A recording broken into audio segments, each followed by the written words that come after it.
তো বন্ধুরা সবাই কেমন আছেন? আশা করি ভালো আছেন। আমার এই ভিডিওতে ক্লিক করার জন্য অসংখ্য ধন্যবাদ জানাই। তো পশ্চিমবঙ্গের মুখ্যমন্ত্রী মাননীয় মমতা ব্যানার্জি গরিব ও অসহায় মানুষদের দিচ্ছে বাংলার বাড়ি। অনেক হয়তো মুখ্যমন্ত্রীকে কল করেছিলেন বা অনেকের কাছে কল এসেছিল, যারা কল করেছিলেন বা কল এসেছিল তাদের নতুন নামের লিস্ট কিন্তু তৈরি হয়ে গেছে এবং সেই লিস্টে যাদের নাম রয়েছে তারা কিন্তু বাড়ি পাবে। তো আজকের ভিতরে দেখাবো আপনি কী করে স্টেপ বাই স্টেপ চেক করবেন যে আপনার লিস্টে নাম রয়েছে কিনা। তার জন্য ভিডিওটি প্রথম দেশে এখন দেখতে থাকুন। আর যদি ভালো লাগতো লাইক কমেন্ট শেয়ার করুন এবং চ্যানেলকে সাবস্ক্রাইব করে রাখুন। তো চলে যাবেন যে কোনটা ব্রাউজারে, যে আপনি এখানে টাইপ করবেন বাংলার বাড়ি। এটি এরকম পেজ ওপেন হবে, হওয়ার পর নিচে দিয়ে চলে আসবেন। আসার পরে এখানে বাংলার বাড়ি দেখতে পাচ্ছেন, এখানে ক্লিক করবেন। করার পরে ঠিক এরকম পেজ চলে আসবে। আসার পরে নিচে দিয়ে চলে আসবেন। আসার পরে এখানে এটা হচ্ছে বর্ধমান জেলা, ঠিক আছে। তো এখানে কিন্তু আপনি নিচে দিয়ে চলে আসবেন।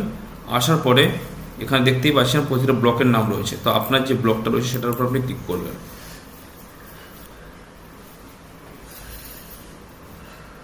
তারপরে একটু সময় লাগছে পেজটা লোড হতে।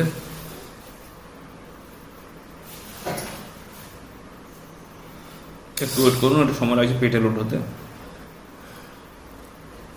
এরকম একটা পেজ ওপেন হবে, তারপর নিচে দিয়ে চলে আসবেন। এবার একটা নতুন লিস্ট তৈরি হবে।